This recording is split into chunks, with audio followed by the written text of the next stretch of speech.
నేను ఒక శూరునికి సహాయం చేసి ఉన్నాను.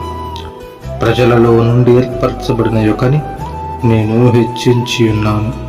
నా సేవకుడైన దావీదును నేను కనుగొని ఉన్నాను.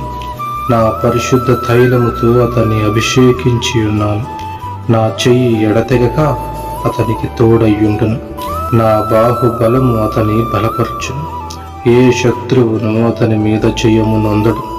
దోషకారులు అతని బాధపరచరు. అతని ఎదుట నిలవకుండా అతని విరోధులను నేను పడగొట్టుదును. అతని మీద పగబట్టు వారిని మొత్తుదును.